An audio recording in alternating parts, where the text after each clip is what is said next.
Welcome to our 12th episode of One Work, 5 Questions with Dr. Mark Andrew Holowchak and your host, Donna Vitek. Thank you for joining us tonight, Dr. Holowchak.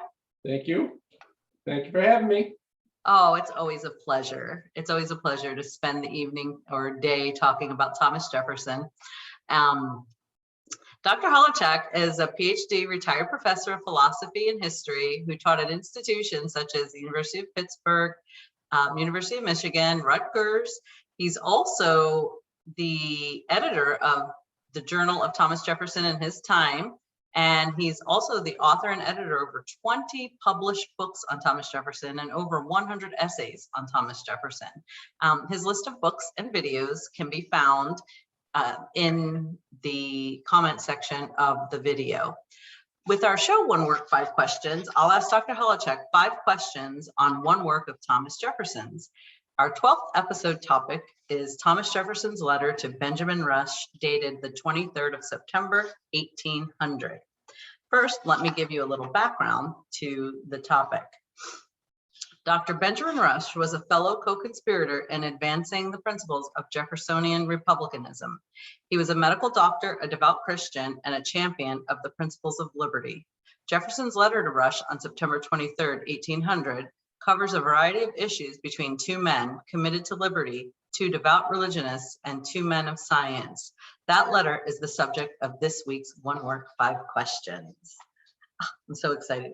Are you ready, Dr. Holowchak, for question number 1? I am ready, and I would just say this is a rather ordinary letter in terms of the sorts of letters we've looked at here, but it gives us a range of about 3 or 4 different topics that Jefferson explores in response to a prior letter from Benjamin Rush the day before, if I remember, the 22nd of September. Oh, okay. I noticed he does cover quite a few topics in this letter, and you're getting ready to answer all of my questions for it. Question number 1, the letter begins with some discussion of yellow fever. Ooh. His views are inexplicably optimistic. Can you elaborate? Well, Jefferson was typically customarily an optimist in all facets of his thinking, of his way of life. And this is a great letter that typifies that. Now, in 1793, yellow fever hit Philadelphia. Out of some 50,000 people in the city, 5,000 died, which is a large percentage. 10% of the people of the city perished, and that caused a lot of panic. A significant percentage, I say. So Rush talks about the state of Philadelphia at the time. He says it continues to be healthy. Business is carrying on as usual. And, he's hoping that there'll be no more problems from the yellow fever. This is several years after that. And Thomas Jefferson responds somewhat strangely. He says, when great evils happen, I am in the habit of looking out for what good may arise from them as consolations to us, and Providence has in fact so established the order of things that most evils are the means of producing some good.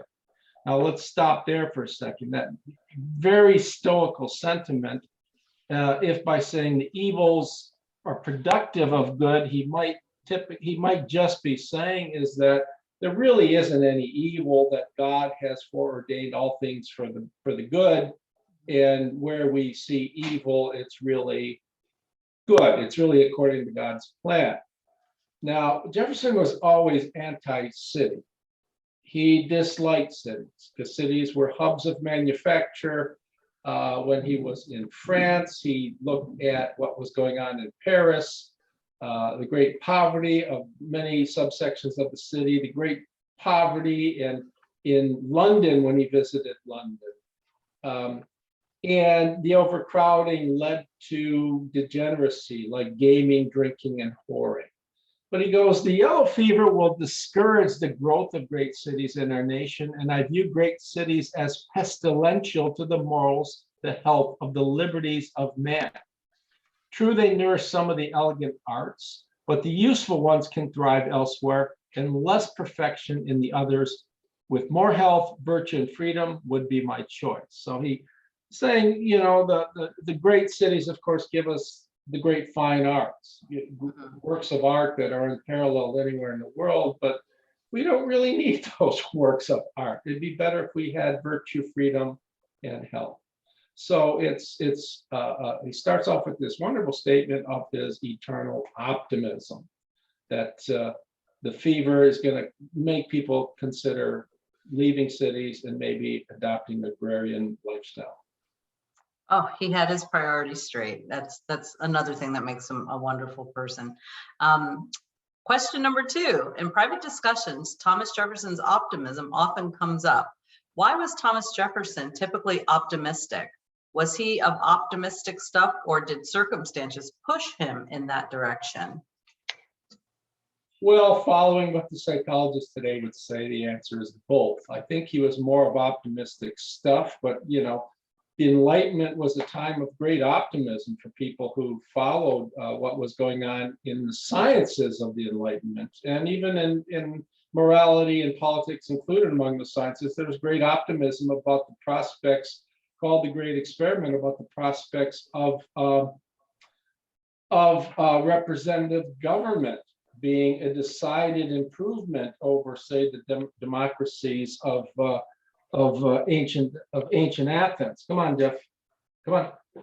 Jeff wants to get on my lap here, so sorry, guys. Say hello. Oh, that's Anyway, one. Hi, Jeffy. we have a thunderstorm outside. He's a little nervous. So Thomas Jefferson was of optimistic stuff. There are times in his writings where he waxes pessimistically.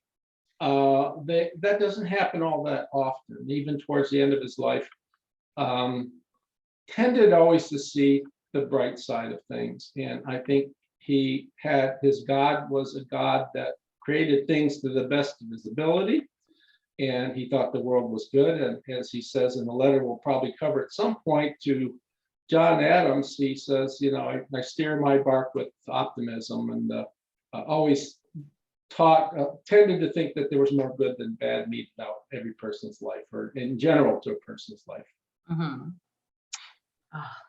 It is a wonderful quality to be optimistic. Question number 3. Thomas Jefferson then turns to honoring notable citizens by naming objects after them while alive. What is his objection to this not so unreasonable practice? Well, Rush, in the letter to which I referred earlier, talks about that practice of naming people while they're alive, honoring them with certain, giving them certain honors, like naming a town after them, or a street after them, or some such thing, a ship of war after them. And Jefferson agrees. He says, I agree with you entirely in condemning the mania of giving names to objects of any kind after persons still living. And Jefferson says, death alone can seal the title of any man to his honor by putting it out of his power to forfeit it. Now, what does that mean? Why does death alone seal his fate? I suspect Jefferson has in mind a passage from Aristotle's, I think it's book 1-9 of his Nicomachean Ethics. Don't quote me on that. I don't have the Nicomachean Ethics in front of me. And Aristotle talks of Priam, the father of Hector, during the Trojan War. And talks about how Priam lived a wonderfully happy life until the Trojan War, and his son was killed and disgraced. His body was dishonored by being dragged around the city of Troy 3 times, right, by Achilles. And so Aristotle's conclusion is no one can call anyone happy until a person dies. That, I think, that's the only thing I think that could be going on here. In other words, Jefferson just thinks that, and Rush, I'm sure too, well, you can honor someone prematurely, and that person can do something to bring dishonor to his name. And naming a town after someone, imagine naming a town Holowchak, And then Holowchak does something I have egregious. Right, that's Holochakian. Holowchak does something egregiously wrong in later years of his life prior to his passing. And oh, no one wants to live in Holowchakville anymore. So it's Aristotle, I think, that he has. Okay. So was he was advocating them for waiting until the death of a person Yeah, to that's exactly what he said. bestow that honor? Okay. Yeah.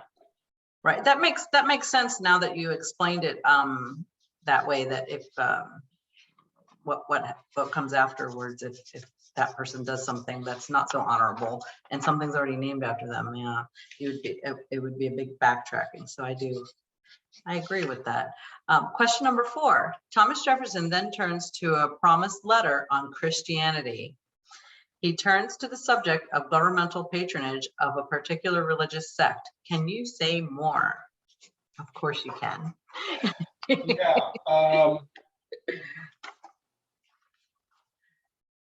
Now, here you have to go, and I do have snippets from Rush's prior letter to Jefferson, to which Jefferson is responding, and Rush said, "You promised when we parted," and he's referring to a particular day where they sat down and started discussing, and presumably Rush told Jefferson about his religious views, and Rush was very Christian, Jesus being the Son of God and all that. And he says, "You promised to read Paley's last work and to send me your religious creed." Paley talked about the argument from design as proof for the existence of God. He says, "I have always considered Christianity as the strong ground, underlined, of republicanism. Its spirit is opposed not only to the splendor, but even to the very forms of monarchy." So Rush is against monocracy as well as Jefferson. And many of its precepts have for their objects republican liberty and equality, as well as simplicity, integrity, and economy in government. It is only necessary for a republican to ally itself to the Christian religion to overturn all the corrupted political and religious institutions of the world. That's a very powerful statement of Rush's commitment to both Christianity and republicanism.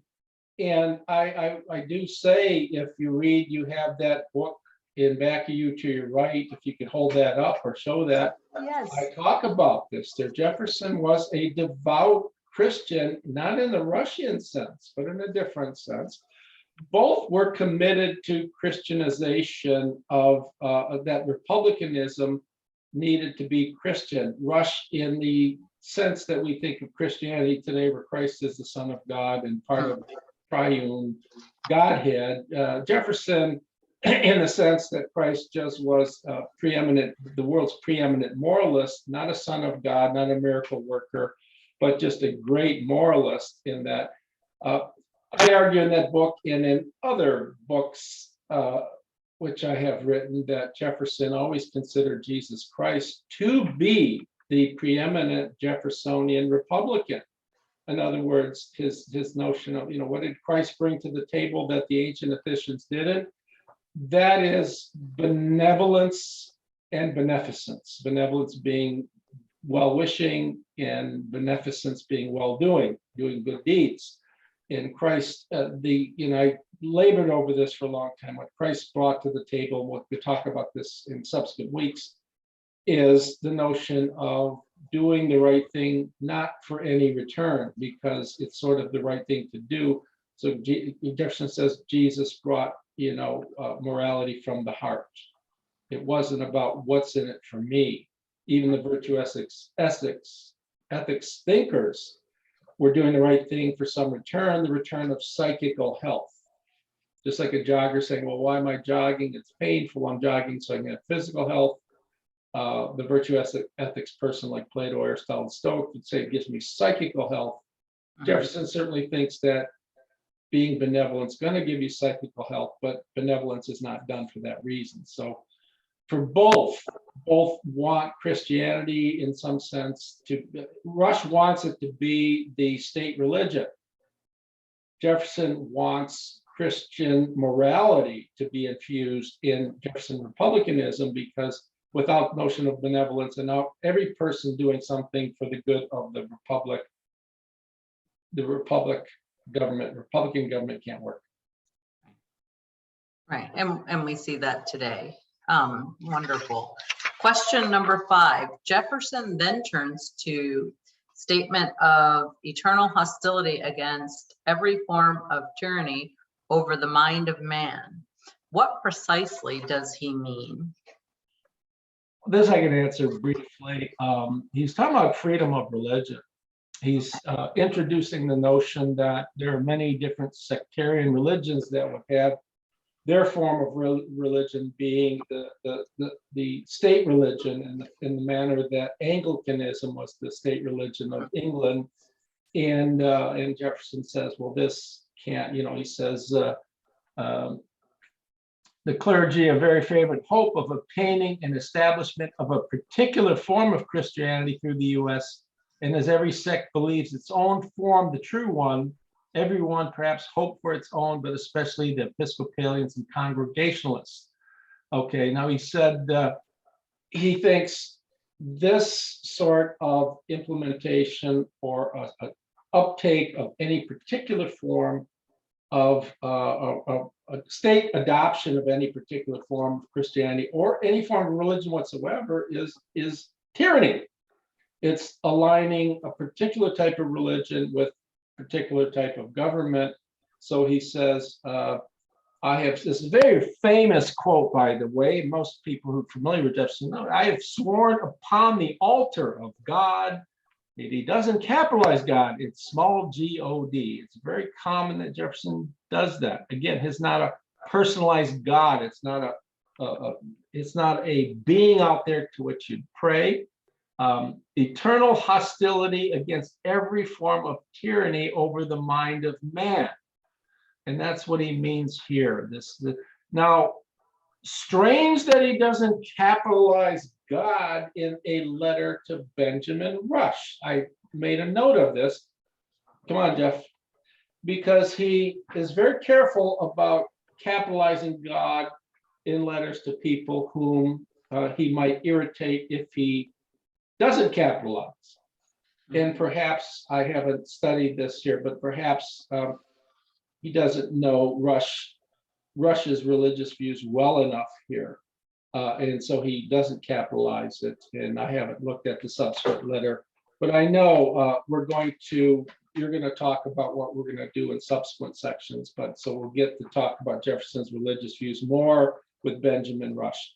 And I just want to add before we go, Benjamin Rush, part of my book, The World Without Thomas Jefferson, I talk about, Rush and that. And Rush was a signer of the Declaration. He was an adherent, a passionate adherent of liberty. He was a strong religionist and committed to medicine, to practicing medicine and teaching principles of medicine, though he was a theoretician. So that's all I have to say about eternal hostility over tyranny. Liberty cannot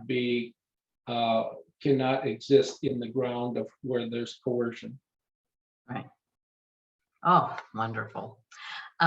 Okay. Well, thank you, Dr. Holowchak. That is those are our 5 questions. 2 of the subjects discussed, yellow fever and Thomas Jefferson, a Thomas Jefferson promised letter on Christianity, will lead to the next 2 one word 5 questions. Next week, we cover a letter from Thomas Jefferson to Governor William Henry Harrison, dated the 27th of February, 1803, future president, on urban planning to prevent diseases. For the following week, we cover Thomas Jefferson's views on Christianity in an enclosure, his syllabus, in a letter to Rush, the 23rd of April, 1803. I think that's my favorite. Is that my favorite letter? That's the one that you misconstrued initially when we were talking, but yeah. But we'll get clear by discussion of the enclosure. The one before that, to William Henry Harrison, is one of my favorite letters. Again, it shows you the breadth of Jefferson's interest, and he's actually into city planning, how to geographically plot out a city to prevent diseases. And I'll speak more of that. That's the next one. And even the design of his residences in the University of Virginia was designed with the same idea and manner to be fresh out in the country where there's fresh air, and to be in a milieu where there's little chance of people getting sick. So Wow. tune into to this bat channel for the next couple episodes. Some really good stuff coming up. Well, we could use that with our current coronavirus.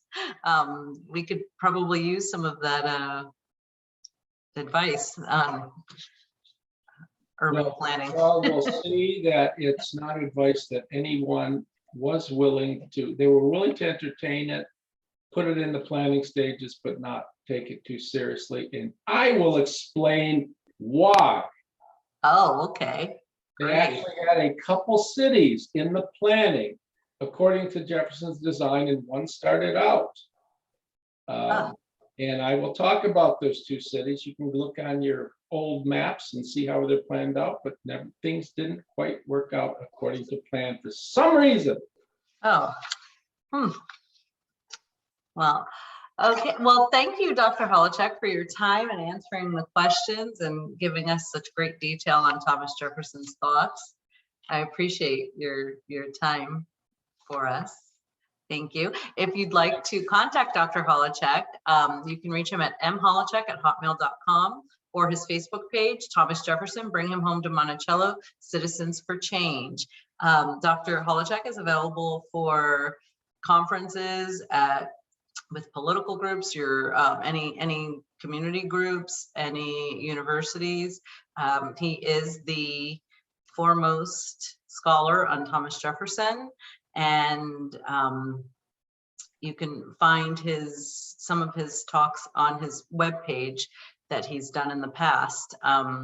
Okay, well, thank you so much. I appreciate your time. Thank you, and we'll look forward to next week when we cover city planning. Yes, I do. And if you enjoyed the video today, please give us a like and subscribe to our pages. Thank you so much. Good night. Ooh.